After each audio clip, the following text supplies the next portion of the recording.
Hello बच्चों, welcome to HP study junction. तो बच्चों आज हम स्टार्ट करेंगे हमारा क्वेश्चन नंबर 3 ऑफ एक्सरसाइज 5.1।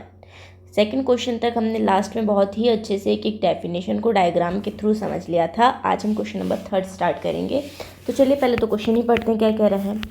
कह रहा है कंसीडर 2 पोस्टुलेट्स गिवन बिलो। ठीक है, 2 पोस्टुलेट दिए हुए हैं हमें नीचे। पहले हमें देखना है ये हमारे पोस्टुलेट हैं या नहीं।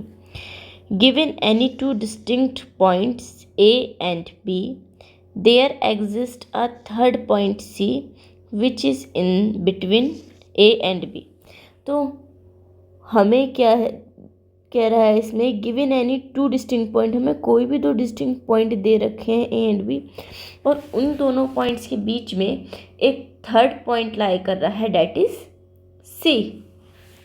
ये बोल रहा है बस। अब सेकंड में कह रहे हैं there exist at least 3 points that are not on the same line. कह रहे हैं कि कोई भी ऐसे 3 पॉइंट एग्जिस्ट करेंगे जो सेम लाइन पर नहीं होंगे, 3 पॉइंट्स। ठीक है, अब आगे क्वेश्चन पढ़ते हमसे क्या पूछ रहा है। Do this postulate contain any undefined terms. हमें बताना है जो हमारे पोस्टुलेट हैं क्या ये कोई भी अनडिफाइंड टर्म कंटेन कर रहे हैं या नहीं कर रहे हैं। उन टर्म्स को एक्सप्लेन नहीं करना है, सिर्फ बताना है अनडिफाइंड टर्म है या नहीं है। फिर सेकंड में पूछ रहा है आर दिस पोस्टुलेट कंसिस्टेंट। ये पोस्टुलेट कंसिस्टेंट है या नहीं, मतलब इनका कोई मीनिंग है या नहीं, या फिर ये ऐसे ही कुछ भी लिख दिया है या फिर कोई लॉजिक सोच कर लिखा है। थर्ड चीज़ बतानी है do they follow from Euclid's postulate, और हमें बताना है क्या ये यूक्लिड का पोस्टुलेट फॉलो कर रहे हैं। फिर कह रहा है एक्सप्लेन, इन 3 चीज़ों को हमने एक्सप्लेन करना है।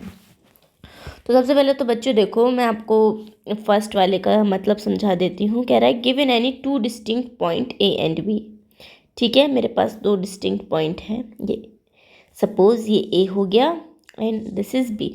Given any 2 distinct points A and B, there exist a third point C which is in between A and B. तो कोई एक पॉइंट थर्ड सी लाई करेगा जो कि किसके बिटवीन होगा, ए एंड बी। बिल्कुल ऐसा पॉसिबल है ना, क्या दिक्कत है उसमें। सेकंड कह रहा है there exist at least 3 points that are not on the same line. कह रहा कोई भी 3 पॉइंट हैं जो कि सेम लाइन पर नहीं है। सपोज ये ए और बी हो गया, मैं कोई भी लाइन ड्रॉ करने के लिए 2 पॉइंट्स ही तो चाहिए होते हैं ना। तो ए और बी हो गए, तो सपोज मैंने सी इधर ले लिया, क्या दिक्कत है। तो 3 पॉइंट हो गए जिसमें से 2 हमारे तो लाइन के ऊपर है और 1 लाइन से बाहर है ना। अब देखना बच्चों, यहाँ पर ये क्या कह रहा है, 3 लाइन्स। अगर यहाँ पे बोल रहा होता 2 lines, there exist at least 2 points that are not on the same line, तो ये हमारा पोस्टुलेट गलत हो जाता। क्यों गलत हो जाता कि ये हम अच्छे से जानते हैं कोई भी लाइन ड्रॉ करने के लिए हमें एटलीस्ट 2 डिस्टिंक्ट पॉइंट्स तो चाहिए होते हैं। अगर 2 पॉइंट्स ही एक लाइन पर लाइन नहीं करेंगे तो लाइन ड्रॉ कैसे हो जाएगी, है ना। एक ही पॉइंट से तो लाइन ड्रॉ नहीं हो सकती है ना। क्लियर। तो 3 के लिए बोल रहा है ना, तो ये ट्रू हो जाएगा। अगर ये 2 के लिए बोलता दैट इन केस ये फॉल्स होता। अब मैंने आपको समझा दिया है क्या क्या बोल रहे हैं। अब आगे स्टार्ट करते हैं। Do this postulate contain any undefined term. तो यस, इनमें बहुत सारे अनडिफाइंड टर्म हैं। Yes, these postulates contain many undefined terms। ठीक है, अब आगे कह रहा है आर दिस पोस्टुलेट कंसिस्टेंट। क्या ये कंसिस्टेंट है, इनका कोई मीनिंग है। तो बिल्कुल बताया है मैंने आपको, समझाया है। Yes, they are consistent because they refer to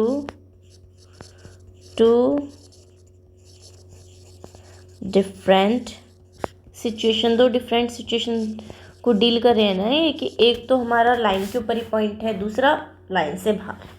clear. अब कह रहा है do they follow Euclid's postulate. क्या यूक्लिड पोस्टुलेट को फॉलो कर रहे हैं या नहीं कर रहे हैं। तो वो हमें बताना है। तो बच्चों इसका आंसर तो नो है।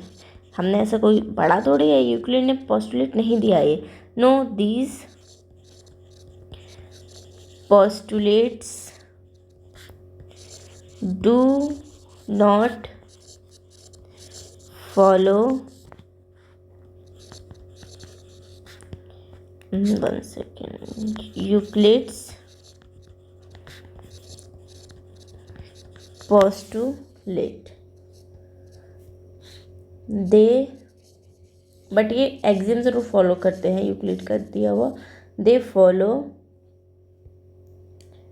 एन एक्सियम, जो कि एक्सियम हमारा क्या कहता है, कौन सा एक्सियम है, given two distinct points there is a unique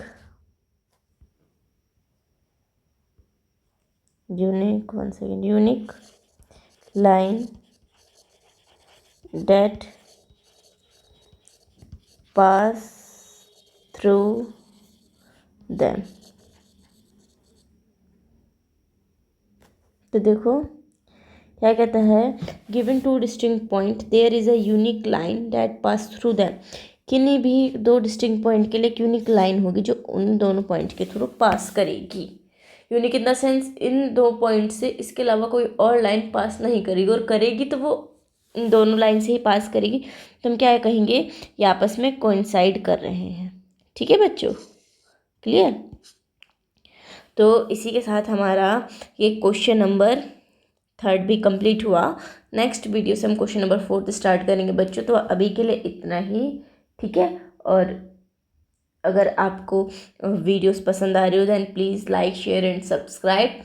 और आज के लिए इतना ही। कोई भी डाउट हो देन कमेंट सेक्शन में बता दीजिएगा, मैं आपका डाउट ज़रूर से ज़रूर एड्रेस करूँगी। Okay, bye bye, thank you for watching.